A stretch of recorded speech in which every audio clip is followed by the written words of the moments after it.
I don't even think you had planned that, had you? It was, wasn't that, I don't really know the man all that It well. was, it was your idea on set. You said, "Can we end the scene with him?" You know, he puts on this show. You know, these other two characters pounce on him and surprise him, and then he puts on this show, and then he sort of resets. I do have to interject that this is the name of my childhood dog, Rainbow, a Yorkshire Terrier named Rainbow, and never understood. It was adopted from my aunt and still named Rainbow, and it was black, and I didn't get why they named it Rainbow. I love that she gets disappointed at the end, like didn't continue waving. This was a hard scene to cut, if I remember correctly. Incidentally, I hate to bring this up now. He's kind of cute. And I wasn't on that day. What were you going to say? I was only friends with Kirby. As these two were talking, one of the things I really took a shine to when reading the script is that you don't see a lot of movies about people in their 30s that isn't filled with like a lot of plot contrivances. That is genuinely about what happens when you start to lose touch with people from high school or college or what have you, and there's a day that comes that you don't care anymore. Where you go, you know, there's just so little in common now. I wouldn't even know how to maintain that relationship. You know. Yeah, it's not a topic that's often brought into the forefront of like. You know, that's how you change. That's how you grow up. It happens.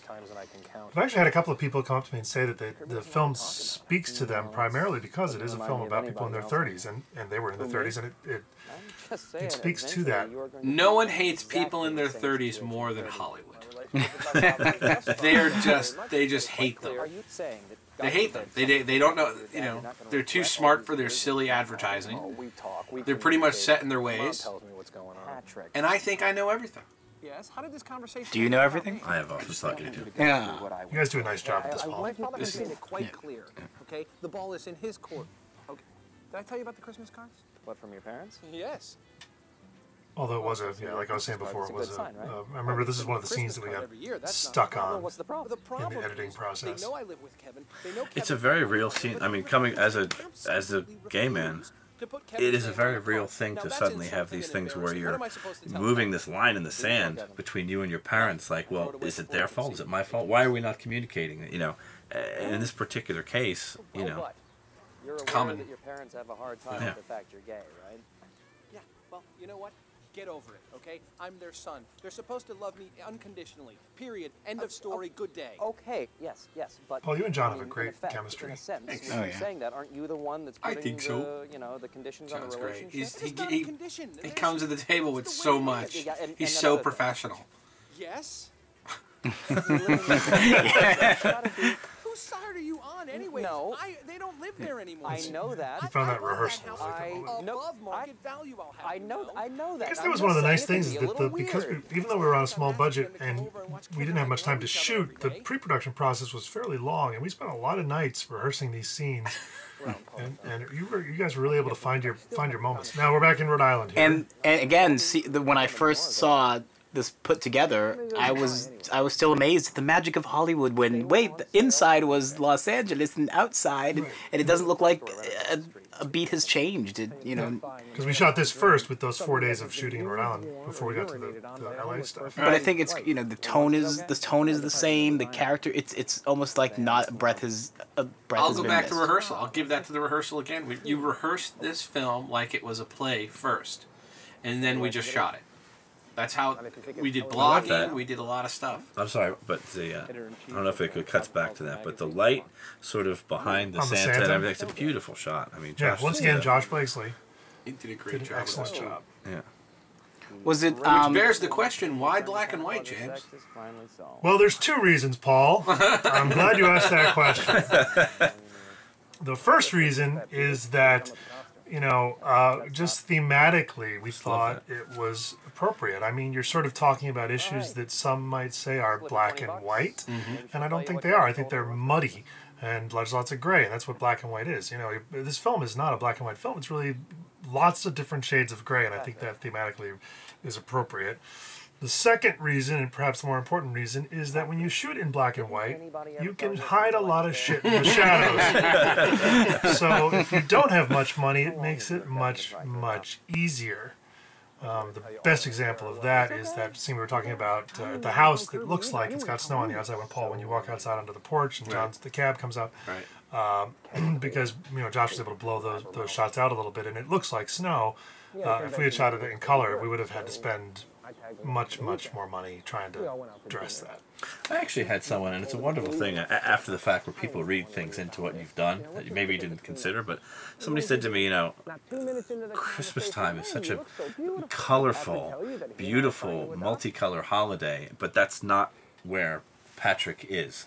He's not seeing the colors of Christmas, and I kind of nodded and said, "Oh, that's what he intended." So, but it's a neat interpretation of that, I thought. On a different note, James, yay, art. Did you have any shooting this in Rhode Island? Like, obviously, this is a nice little downtown area. Did you get what kind of reaction did you get from people just on the street? Were they not used to here in Hollywood where you can see it every 5 minutes? See where if I can jump in, James. See where we're shooting this scene right here.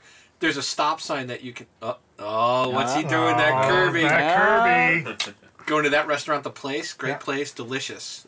We actually ate. I had a lunch there actually. If you're in the Rhode Island area. Very quickly about the stop sign. What were you gonna say? People kept driving by and slowing down and looking. And it was like we'd have to have PAs going, keep going, don't look, keep going.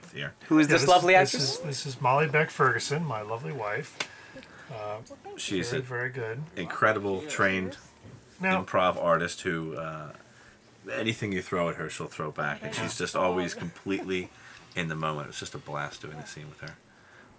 This was not my favorite day of shooting. This was the day we ran out of money. I remember. Does that happen? But yeah. We had to. This was the last day that we had to shut down for a week and then come back and do one final day. It was a 17-hour day. So this was a tough day. The three actors were gathered around and said, "We are going to take a break for a week and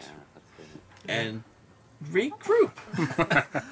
Now, Tom, you went off and rehearsed this scene with Molly, and if I remember correctly, you sort of rewrote it a little bit. Yes. Well, we.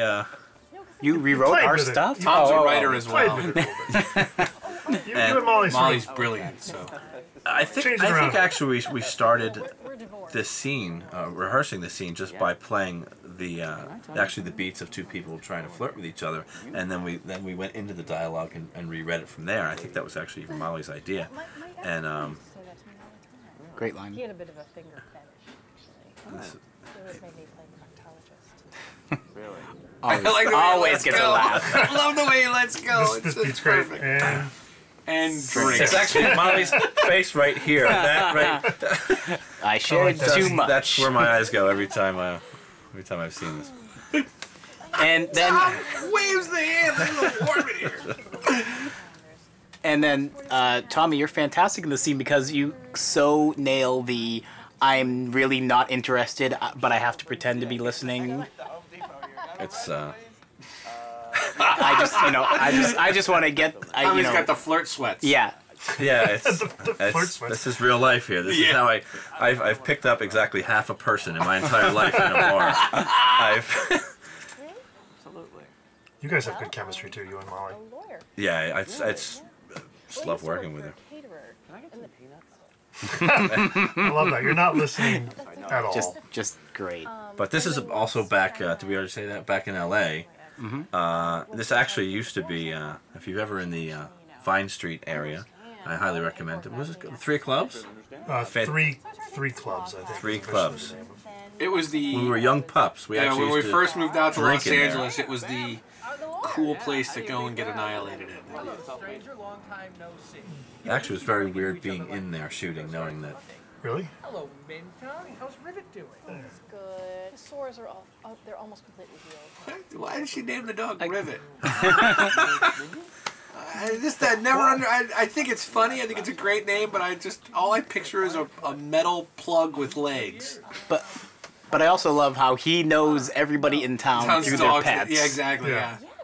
Yeah, he's totally connected to everybody in the town through their pets. Do you know all I actually love you. Yeah, you just had to keep them groomed. I mean, you're very into the pets. I think we had more scenes written at the pet shop with Patrick, but they didn't make it. I fell off a truck. Air conditioning company.